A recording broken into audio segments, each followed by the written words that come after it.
Tudo bom, pessoal? Professor Humberto aqui, de Geografia. A gente vai falar hoje sobre os conceitos de urbanização, tá? Não se esqueçam também de entrar nas nossas redes sociais, tá? Instagram, Facebook, onde você tem dicas, onde você pode acompanhar todo o processo aí do seu curso. Bem, quando a gente fala então de urbanização, a gente está falando disso aqui, cidades. Mas como começou a urbanização? Bem, quando a gente fala da urbanização, ela é ligada diretamente à chamada Revolução Industrial do século XVIII.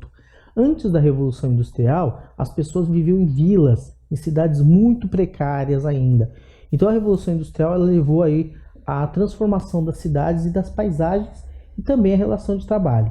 Quando a gente fala do centro urbano, a gente vai ter dos setores econômicos, especialmente o setor secundário, que é o industrial, e o setor terciário, que é o comércio, serviço e transporte dos produtos. O setor primário, lembrem-se que vem da agropecuária, é a matéria-prima aí que sai da natureza, também junto à mineração. Quando a gente fala da intensificação da urbanização, quando as cidades começaram a se urbanizar? Especialmente a partir da Segunda Guerra Mundial. Antes da Segunda Guerra Mundial, você tinha a maior parte da população que morava no campo. Após a Segunda Guerra Mundial, você teve uma explosão demográfica, a gente já falou sobre isso em demografia, foi o baby boom nos Estados Unidos, e gradualmente as pessoas passaram a migrar para os centros urbanos.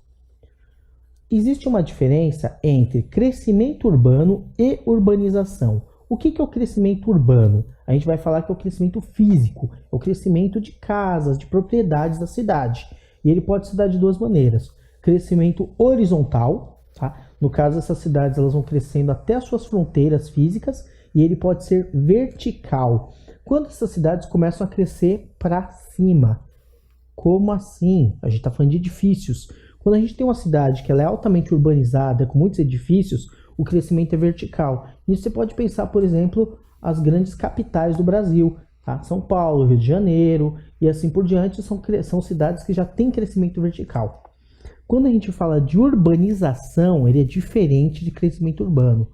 Urbanização foi o aumento da população das cidades através das migrações. O aumento demográfico da população das cidades é a urbanização. O crescimento urbano é o crescimento físico, a quantidade de casas, prédios e assim por diante. A paisagem. Quando a gente fala da paisagem, a paisagem ela sofre transformação chamada de antrópica. E cuidado com essa palavra antrópica. Ela significa feita pelo homem. Então, modificações antrópicas feitas pelo homem. Começa com uma paisagem natural. E essa paisagem natural começa a aparecer alguns elementos feitos pelo ser humano.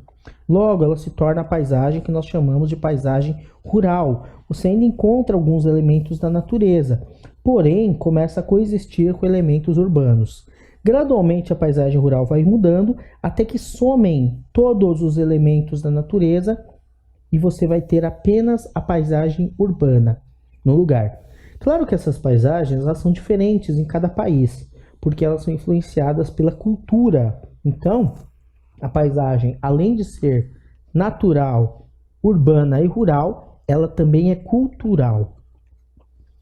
Como surgiram as cidades? Duas maneiras. Cidades surgiram de maneira espontânea, tá? Historicamente, as pessoas foram morando no lugar e foram renomeando. Quando a gente fala das cidades aqui do Brasil, São Paulo, tá? Salvador, por motivos religiosos.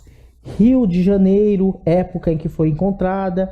Recife, tem a ver com a parte mais física da natureza. Belo Horizonte, né, um lugar bonito que você vê. Então, você vai ter também a paisagem, cidades chamadas de planejadas. Essas cidades planejadas, elas têm o chamado plano diretor. O plano diretor, ele vai dizer o tamanho das ruas, a localização e assim por diante. Então, quando você fala de Belo Horizonte, foi uma cidade planejada. Goiânia, tá? Brasília, uma das mais conhecidas, ou chamada Plano Piloto, né, uma cidade em forma de avião, e Palmas, em Tocantins, uma das nossas últimas cidades planejadas do Brasil. O fenômeno da conurbação é quando você tem um crescimento horizontal de duas ou mais cidades. Eu tenho a cidade A e eu tenho a cidade B. E eu tenho uma área em que não mora ninguém. Na medida em que essa cidade ela vai se juntando, chega um momento em que você forma uma ligação entre duas grandes cidades. Isso atravessa estágios. Uma cidade pequena, um povoado. Uma cidade média. Essa cidade pequena ela vai se desenvolvendo, um povoado também. Essa cidade vai crescendo, até o momento em que elas se colam. Às vezes a conurbação ela é tão grande que você nem percebe que você entrou numa cidade e está em outra já. Às vezes a cidade ela pode ter uma divisão, um limite, que pode ser um rio, pode ser uma avenida, tá? Divisão entre duas ou mais cidades. Quando a gente fala da megalópole, a megalópole é uma conurbação, lembra que a conurbação é a ligação física, mas no caso da megalópole, ela não é necessariamente física, ela é política e econômica. Então a megalópole é uma ligação política e econômica entre duas ou mais grandes cidades. Se a gente falar, por exemplo, nos Estados Unidos, onde surgiram algumas das primeiras megalópolis, Boston e Washington. Quando a gente fala de Chicago e Pittsburgh, Chicago e Pittsburgh, mega cidade com o nome de salgadinho. Quando a gente fala de São Diego e São Francisco, temos aqui, ó. No Japão, a gente tem Tóquio, Nagoya, Osaka. Na Europa, a gente tem algumas megalópolis também. No Brasil, a única megalópole que nós temos, ela fica entre a chamada Grande São Paulo e a Grande Rio de Janeiro.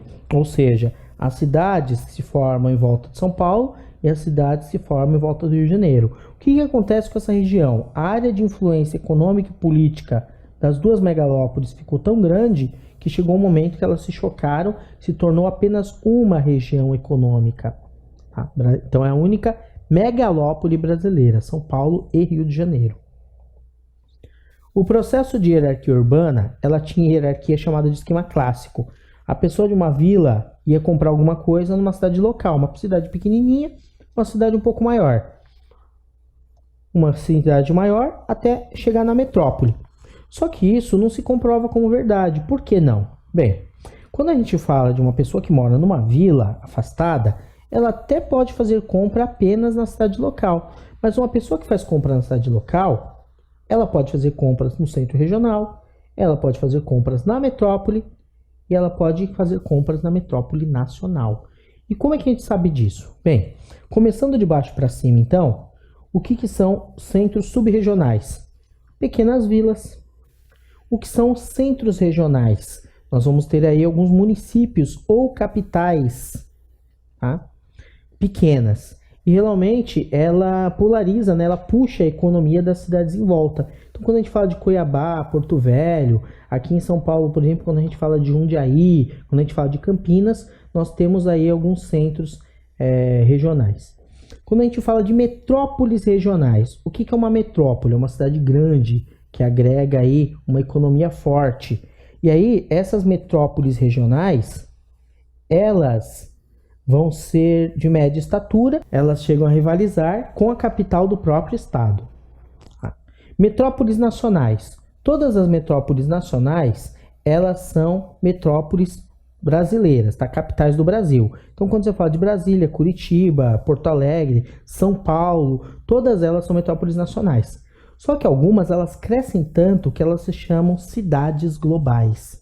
Então, quando a gente fala da metrópole ou cidade global, só temos duas no Brasil, São Paulo e Rio de Janeiro. Tá? São as duas únicas que nós temos. Então, quando a gente fala dessas duas cidades, São Paulo é conhecida pela sua economia e Rio de Janeiro é conhecida mundialmente pela sua cultura, carnaval especialmente. Outra classificação para cidades, alfa, beta e gama. Quando a gente fala dessa classificação, são 50 cidades no mundo e ela é dividida em 3 grandes grupos. A gente vai ter as cidades de grupo alfa, tá? Cidades aí com influência global, econômica, política muito grande. Nova York, Paris, Tóquio, Los Angeles e assim por diante.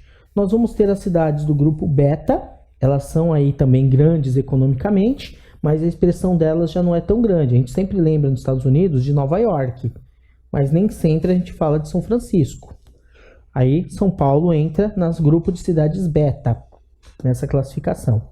E finalmente a gente vai ter o grupo gama, que é onde você vai encontrar a maior quantidade de cidades, 35 no total. São cidades aí que são conhecidas mundialmente e outras que rivalizam dentro do próprio país. Então, quando você fala de Pequim na China, Boston, Washington nos Estados Unidos, Munique, tá, na Alemanha, entre outras, a gente tem as cidades do grupo Gama. Quando a gente fala de metrópole, megacidade, cidade global. Bem, quando a gente fala de metrópole, uma cidade com grande influência econômica, se a gente falar aqui no Brasil, duas grandes metrópoles, Rio de Janeiro e São Paulo, são as capitais mais ricas do nosso país. Concentram populações enormes e tem os chamados aparelho urbano. Mas o que é um aparelho urbano? São aparelhos de uso público. Então, quando a gente fala de hospital, quando a gente fala de infraestrutura ligada à saúde, educação, eles são os chamados aparelhos urbanos. Megacidades, elas são cidades com mais de 10 milhões de habitantes. Toma muito cuidado para diferenciar megacidade de megalópole. São duas coisas diferentes.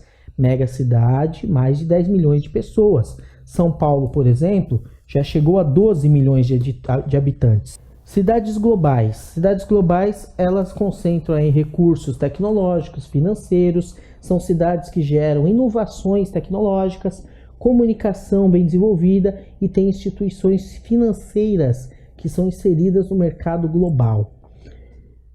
Tóquio, Nova York, Milão, Paris, Londres, São Paulo, por exemplo, é uma cidade global do Brasil. 10 maiores megacidades, cidades com mais de 10 milhões de habitantes, na década de 90 e uma projeção aí para 2030. Então, quando a gente pensa na década de 90, nós tínhamos aqui Japão e Osaka do continente asiático, Nova York do continente americano, México do continente americano, São Paulo do continente americano, Índia, Mumbai, continente asiático, Calcutá, continente asiático, Los Angeles americano, Seul asiático e Buenos Aires americano. Então você vê que tinha uma grande concentração de cidades asiáticas e americanas. Qual é a projeção para 2030? De acordo com a explosão demográfica, a população está crescendo muito, nós vamos ter aqui um país asiático, 2 países asiáticos, 3 países asiáticos, asiático, americano, africano e americano.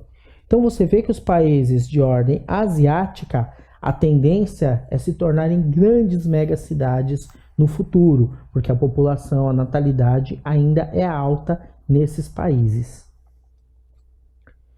Macroencefalia urbana. Bem, a macroencefalia ela é uma doença que tem como característica o crescimento anormal da cabeça das pessoas. Tá? Quando a gente fala macroencefalia urbana, nós estamos falando de cidades extremamente inchadas. E que cidade seria essa no Brasil? A cidade de São Paulo. A cidade de São Paulo ela já tem mais de 7 mil habitantes por quilômetro quadrado. Muita gente morando num espaço muito pequeno. Isso causa problemas econômicos e sociais. Outro processo bem conhecido aí da urbanização é a chamada gentrificação. Nós tivemos inclusive esse processo no centro de São Paulo, um tempo atrás. O que é a gentrificação? Você tem uma área que está extremamente degradada, violência, drogas, tudo isso acaba e afasta a população da região. Tá? Essa região ela passa por melhorias, ela passa por uma infraestrutura, ela passa por uma revitalização. Parece uma coisa boa, com certeza. Você revitaliza, você tira o crime do lugar, você tira as drogas do lugar. Porém, essa população que mora nessa região é uma população de baixa renda e gradualmente ela vai sendo expulsa do lugar, porque ela não tem como se manter em um lugar em que o valor dos aluguéis, tudo começa a aumentar porque ela melhora. Então o processo de gentrificação ele acaba sendo perverso para a população residente do lugar. Qual foi o exemplo que nós podemos usar no Brasil? Centro de São Paulo, região da Cracolândia. Uma área de degradação, uma área entregue à violência urbana, prostituição, tráfico de drogas. E essa área, ela teve primeiro a expulsão das pessoas envolvidas com drogas, né? Tanto os viciados como os traficantes.